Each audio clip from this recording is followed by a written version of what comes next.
No momento em que a humanidade sofre por tanto desamor, pela fome, pelas guerras, os tóxicos alimentando a violência em nossa cidade. Esta emissora traz até você momentos de amor, paz e alegria, através de um programa feito com carinho para o seu coração.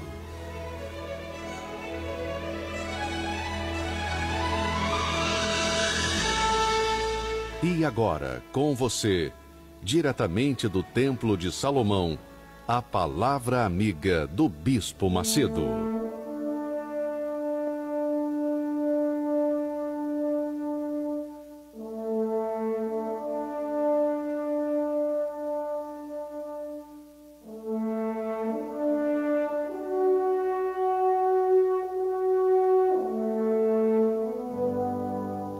Graças a Deus. Minha amiga, meu amigo ouvinte, nós estamos começando uma nova semana, novas lutas, novos desafios, novas esperanças, novas expectativas, né? Mas tudo o que nós almejamos, desejamos nesse mundo, nessa vida, tem a ver com a fé.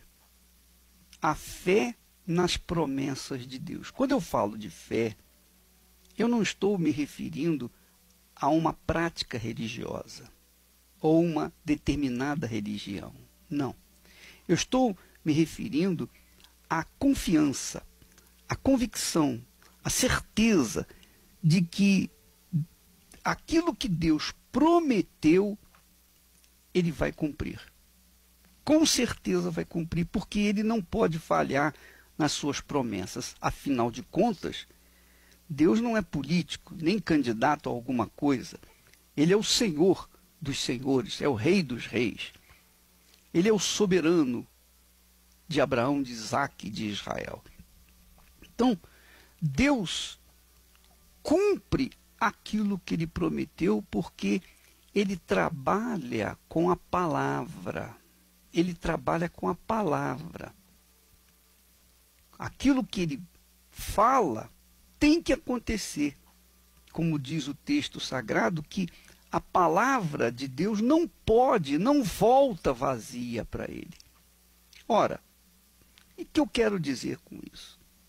As pessoas, às vezes, são acostumadas a ouvir a palavra de Deus, até mesmo viciadas em ouvir a palavra de Deus, de forma que a palavra de Deus não soa como elas gostariam que soasse.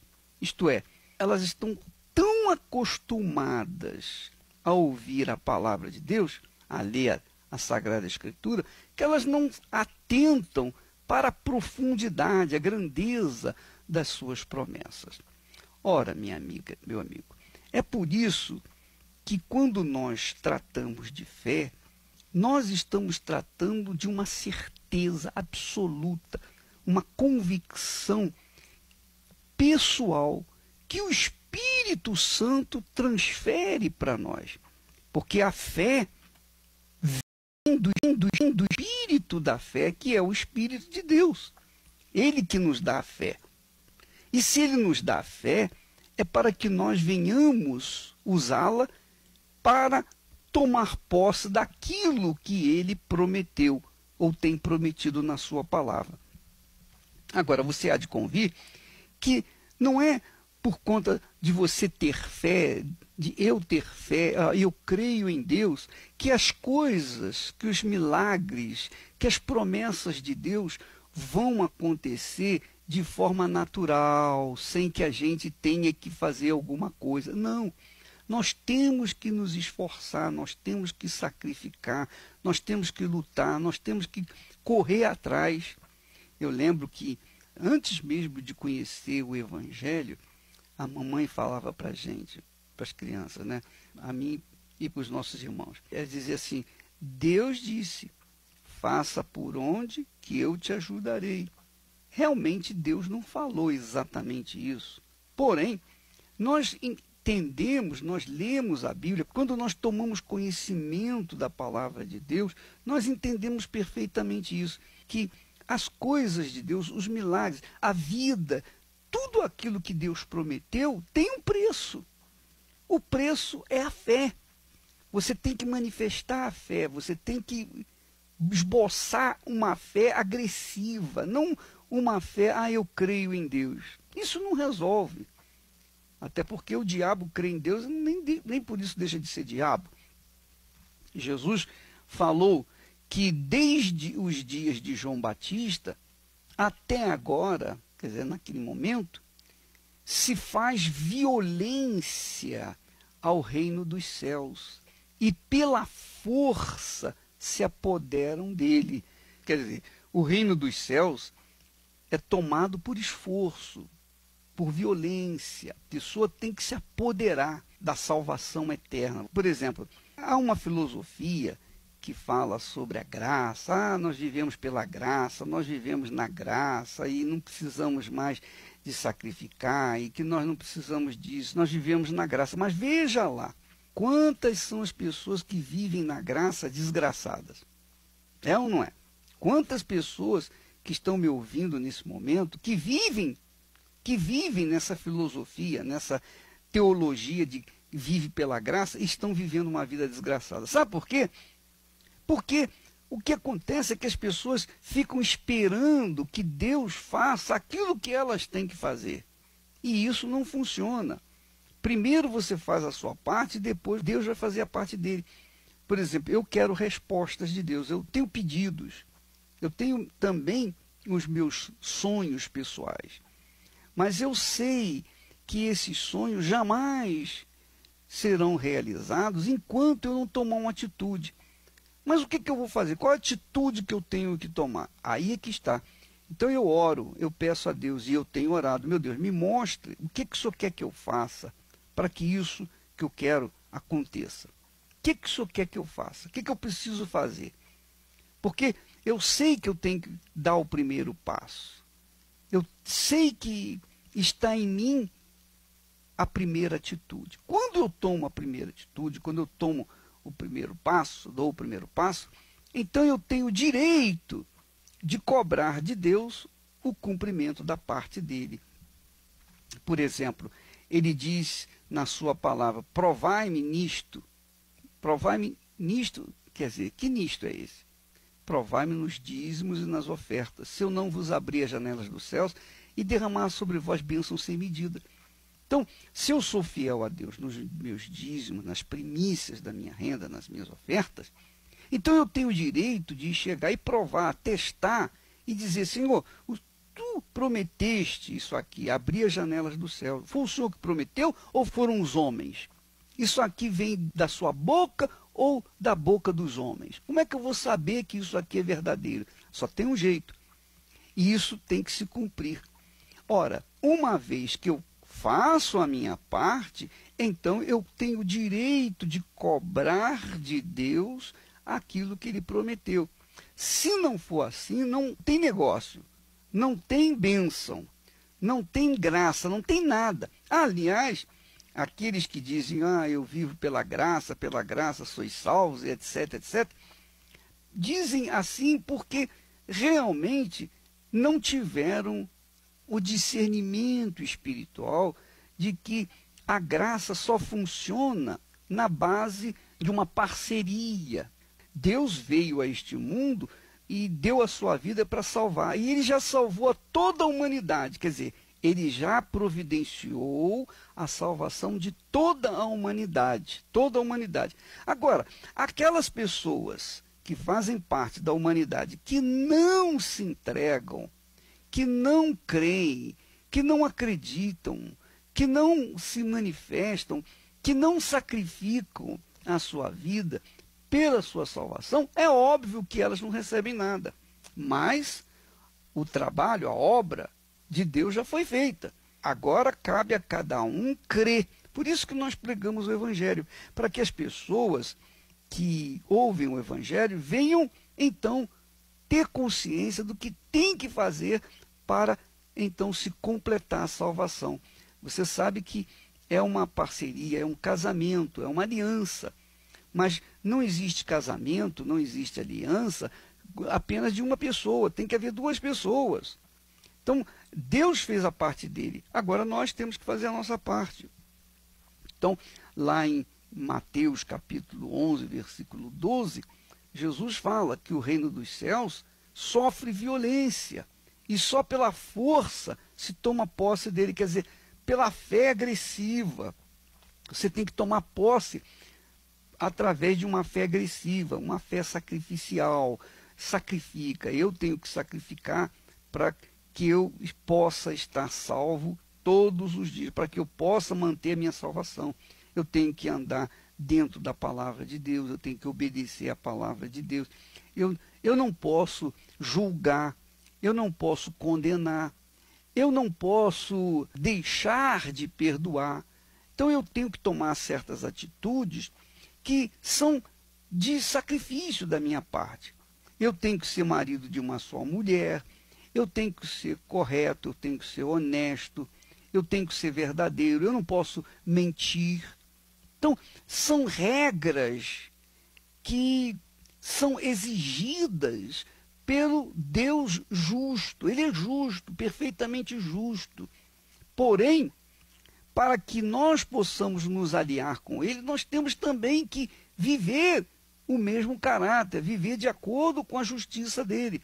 Se eu sou injusto, como é que eu posso me unir com alguém que é justo? Como é que eu posso me casar ou fazer aliança, fazer parceria com alguém que é justo e eu sendo injusto? Não dá certo. Então tem que haver justiça de ambas as partes. Então eu tenho que sacrificar a minha vida em função da minha fé, em função da fé que eu expresso no Senhor Jesus. Então você que me ouve nesse momento, que diz assim, puxa bispo, eu pensei que se a gente entregasse a vida para Jesus, eu já estaria salvo, simplesmente salvo. Olha, eu vou dizer para você, eu entreguei minha vida para Jesus muitas e muitas e muitas vezes, centenas de vezes, durante mais de um ano, em todas as vezes que eu estava na igreja, eu levantava a minha mão, eu aceito Jesus como meu Salvador. Mas a minha vida não mudava. Mas não mudava por quê? Não mudava porque eu entregava a minha vida a Jesus naquele momento, sujeito àquelas circunstâncias. Havia um ambiente propício para me entregar a vida para Jesus e eu entregava. Mas quando eu saía dali, eu já entrava em outros ambientes, que é o ambiente contrário à fé, e aí eu já esquecia do meu compromisso com Jesus, então não acontecia nada. Quer dizer, não pode haver uma entrega de boca, apenas de boca. Você tem que tomar atitude, você tem que negar-se a si mesmo. Foi o que Jesus mesmo disse. Quem quiser vir após mim, quem me aceita, tem que negar-se a si mesmo, tomar a sua cruz e seguir-me dia após dia após dia. Então, tem que haver sacrifício, sacrifício, sacrifício. Sem esse sacrifício não há salvação. Porque o sacrifício, na verdade, é um ato de fé. Ninguém sacrifica se não for pela fé. Ninguém toma uma atitude de fé sem haver sacrifício. Uma coisa depende da outra. Fé e sacrifício caminham juntas. Então, há que se haver sacrifício. Eu estava lendo ainda há pouco o texto que fala de Gideão. Gideão, diz o texto sagrado, que Gideão estava malhando o trigo no lagar. Ele estava malhando o trigo no lagar para pô-lo a salvo dos midianitas. Ora, no lagar é um lugar de se fazer o azeite, é um lugar menor, é bem menor do que o lugar onde se malhava o trigo, a eira. Então, Gideão estava trabalhando num lugar impróprio, mas era o lugar que ele conseguiu para salvar um pouquinho do seu trigo, porque ele tinha medo dos midianitas, dos amalequitas, dos povos do Oriente. ele tinha medo de ser roubado. Mas ele mesmo assim estava lá, trabalhando num lugar inapropriado. Ainda assim, ele estava manifestando o seu sacrifício, a sua luta. Ele não estava parado. Quando ele estava fazendo isso, veio o Senhor, o anjo, e apareceu para ele e disse-lhe: o Senhor é contigo, homem valente. E então, olha só, Gideão, que tinha uma fé inteligente, Gideão, que não aceitava aquela situação, que vivia numa revolta constante, ele disse: ah, Senhor meu, se o Senhor é conosco, se o Senhor é conosco, por que nos sobreveio tudo isso? E o que é feito de todas as maravilhas que os nossos pais nos contaram a respeito, dizendo que o Senhor nos fez subir do Egito e etc, e fez maravilhas, abriu o Mar Vermelho e tal. Cadê esse Senhor? Cadê esse Deus que nos livrou do Egito? Quer dizer, Gideão manifestou uma fé agressiva, mesmo diante ali do anjo do Senhor. E essa foi a razão porque o anjo lhe respondeu: vai nessa tua força e livra Israel da mão dos seus inimigos. Vai nessa tua força. Quer dizer, aquela revolta, aquela fé revoltosa que Gideão trazia dentro do peito, na realidade era a sua força, era o seu vigor, era o seu poder, era o poder que Deus precisava para usá-lo na libertação do seu povo de Israel. Então, se você não for revoltado na sua fé, então não vai acontecer nada. Você tem que estar revoltado. Você não pode aceitar a situação que está enfrentando. Você não pode ficar esperando. Até quando eu vou ficar esperando Deus ouvir a minha oração? Até quando? Até quando?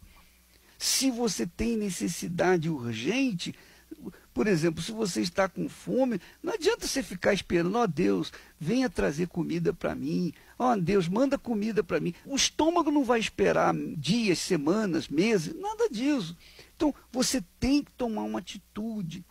Quer dizer, você tem que se revoltar contra essa fome, não contra Deus, obviamente, mas contra a fome, contra a situação miserável, mesquinha, medíocre que você está vivendo. Então, quando há essa manifestação fervorosa e revoltosa, digamos assim, é que então a fé faz trazer à existência as coisas que não existem. Eu lembro que numa ocasião, quando nós estávamos numa situação de aperto, muito aperto, uma situação desesperadora, eu tomei a Bíblia e peguei o versículo que fala que o Senhor convida a gente para prová-lo, para testar. Eu falei aqui: Senhor, coloquei o dedo num texto sagrado e falei: Senhor, quem escreveu isso aqui? Quem falou isso aqui? Foi o homem ou foi o Senhor? Essas palavras, essa promessa, esse convite para prová-lo, foi o homem que inventou ou foi o Senhor quem falou? Se foi o Senhor quem falou, então eu quero ver, meu Pai. Eu quero ver acontecer, porque eu estou numa situação desesperadora. Não há como fugir. Eu não vou ficar pedindo ajuda a ninguém. Eu não vou ficar mendigando. Eu tenho que saber. Se o Senhor é comigo, o Senhor tem que manifestar essa grandeza. E foi no dia seguinte a resposta. O dia seguinte veio a resposta. E eu aprendi uma coisa com essa situação, porque Deus nos permite que sejamos levados a certas circunstâncias justamente para isso, para que nós venhamos reagir, para que nós venhamos nos revoltar, para que nós venhamos aprender a usar a fé com inteligência e com fé. Usar a fé com fé. Usar a fé com inteligência e com fé. Essa é a realidade. Não é redundância, não. É a realidade. Você tem que usar a sua fé com fé. E não usar a sua fé com a sua religiosidade, com a sua filosofia, com as suas doutrinas. Ah, mas isso, mas aquilo. Nada disso. Minha amiga, ou é ou não é. Ou Deus é ou Deus não é. Então, nós estamos nesse espírito, o espírito de Gideão, o espírito da fé. A fé que faz acontecer a diferença. Faz acontecer a diferença porque é uma fé revoltosa. Revoltosa, eu repito, tem que haver uma revolta. Tem que haver uma revolta. Eu quero que você saiba, minha amiga, meu amigo, há momentos na vida da gente que não tem como a gente dar um jeitinho, não tem como esperar, não tem como aguardar, não tem como ter paciência. Há momentos que momentos que você tem que decidir. E é isso que nós chamamos de fé revoltosa, porque naquele momento, naquela oportunidade, nós damos um brado, ou tudo ou nada, ou é ou não é, ou Deus é comigo ou Deus não é comigo. Então, você que me ouve neste momento, que tem empurrado com a barriga esses problemas, essas situações, enquanto não houver um basta nisso, uma revolta, e essa revolta, ela é acompanhada de fé sacrificial.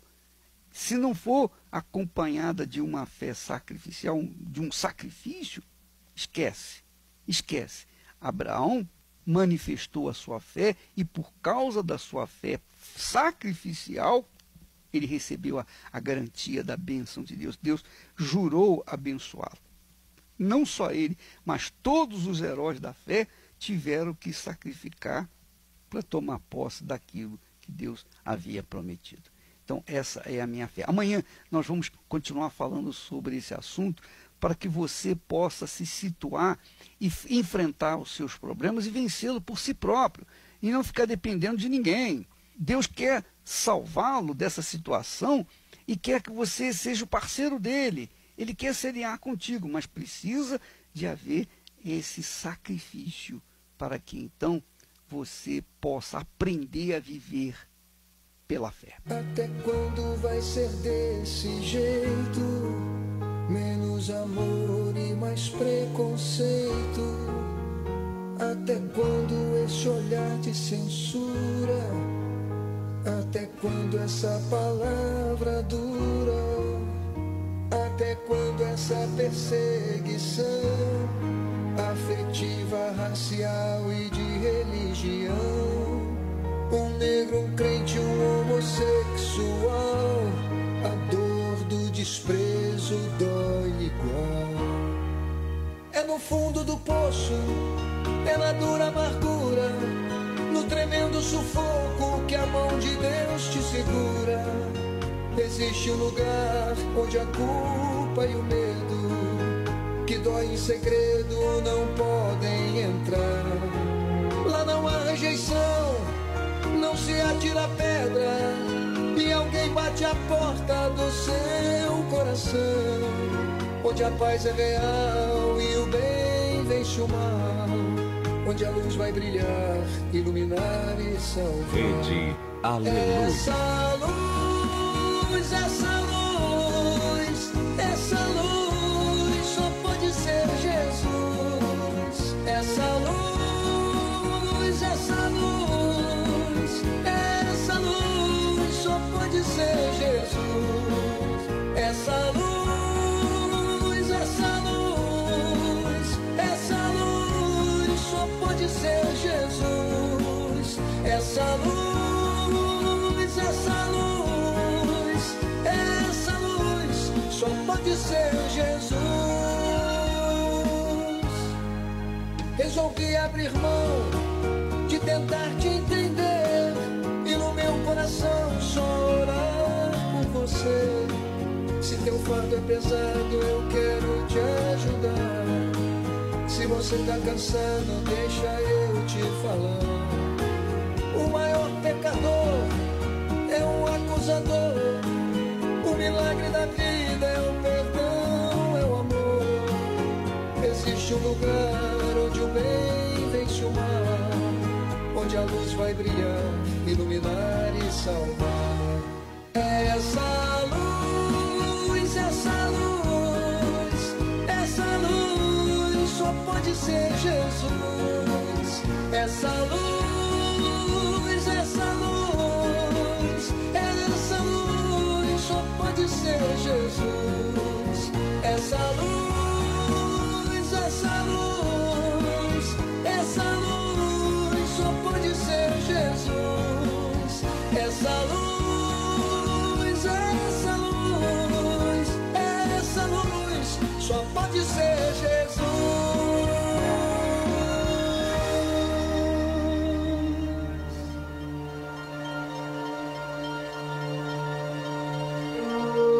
Todas as pessoas que não se submetem à palavra de Deus trazem destruição para suas vidas. Mesmo que possuam fé, dons, se não há obediência para com a palavra de Deus, será com certeza rejeitado por Deus. Deus vê o coração e reconhece aqueles que o temem e guardam a sua palavra. E esses são os que desejam a vida eterna, os que se humilham, se arrependem de seus maus caminhos e buscam o trono da graça e misericórdia de Deus. Igreja Universal do Reino de Deus, alimentando vidas com a palavra de Deus. Graças a Deus. Você vê essa música, bela faixa musical do Marcelo Crivella, ele fala que o maior pecador é o acusador. Muito bacana isso. Então a pessoa que acusa o homossexual, que acusa a lésbica, que acusa fulana, beltrano, cicrano e tal, a pessoa que aponta o dedo para uma pessoa que está vivendo na vida que escolheu, ela é mais pecadora do que aquela pessoa que está vivendo a vida errada que escolheu. Ela é mais pecadora. Então, minha amiga, meu amigo ouvinte, esse é um ato, uma atitude de fé, quando nós recusamos rejeitar aqueles que são pessoas, seres humanos, que estão vivendo nas suas vidas. Jesus nunca rejeitou os que vieram até ele, mas também nunca acusou. Jesus nunca rejeitou o ladrão, nunca rejeitou a prostituta, nunca rejeitou ninguém. Nunca falou mal de ninguém. Ele nunca condenou o homossexual. Os homossexuais haviam naquela época. Na época de Jesus tinha homossexual. Com certeza tinha. Mas Jesus nunca falou nada contra eles. Como também nunca falou nada contra a prostituta. Também nunca falou nada contra o ladrão, contra o mentiroso. Ele falava, sim, contra os religiosos hipócritas. Ele ensinava a verdade. Ele ensinava a verdade, mas ele não acusava, ele não julgava ninguém. Que é o que, aliás, ele fala, quando diz lá na sua palavra, não julgueis e não sereis julgados. Então, quem sou eu, Bispo Macedo, para julgar alguém? Quem sou eu?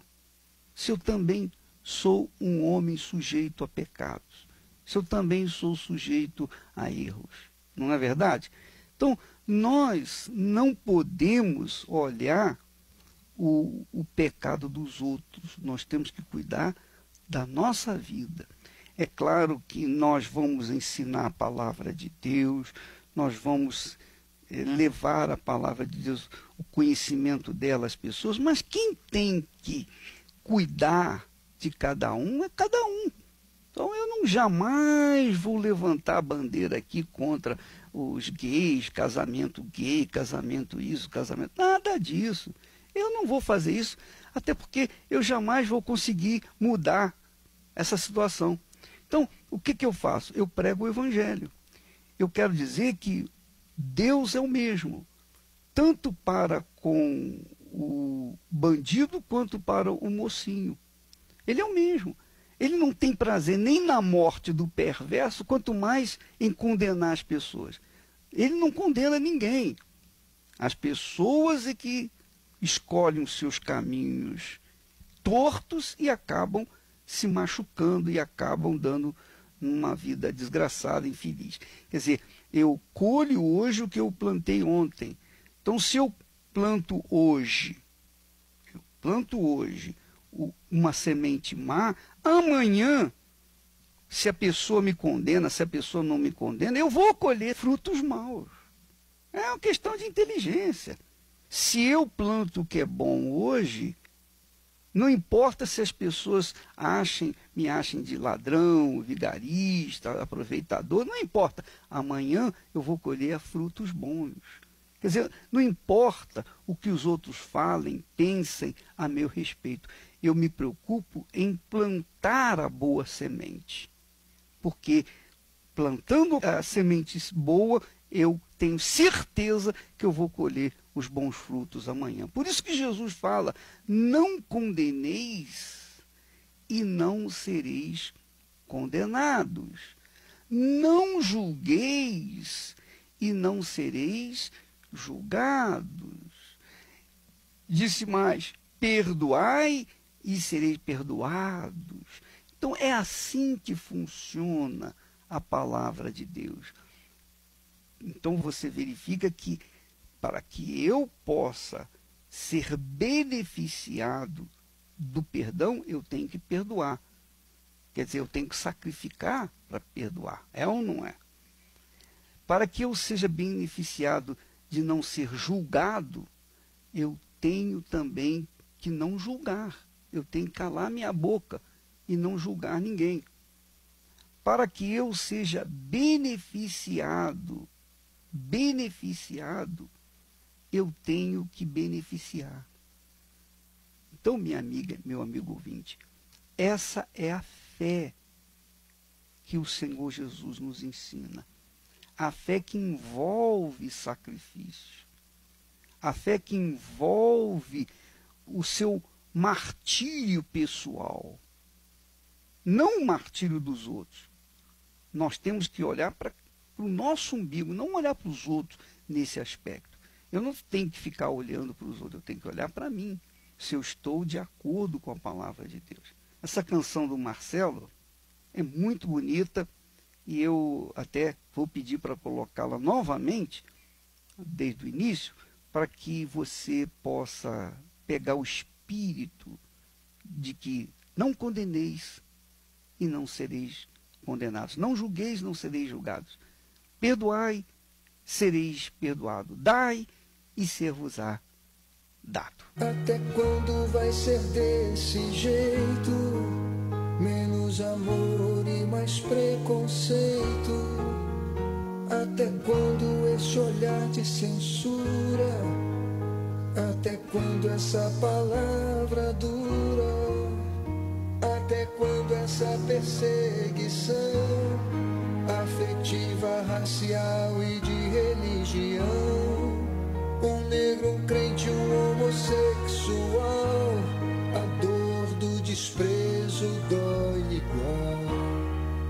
É no fundo do poço, é na dura amargura, no tremendo sufoco que a mão de Deus te segura. Existe um lugar onde a culpa e o medo, que dói em segredo, não podem entrar.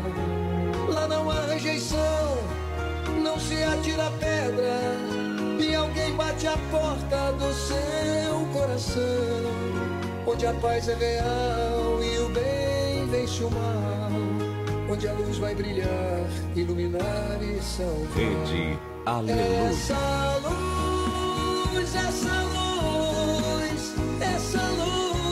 só pode ser Jesus. Graças a Deus. Minha amiga, nós vamos ficando por aqui. Amanhã estaremos de volta nesse horário, nesta emissora. Que Deus abençoe a todos, em nome do Senhor Jesus. Essa luz só pode ser Jesus. Essa luz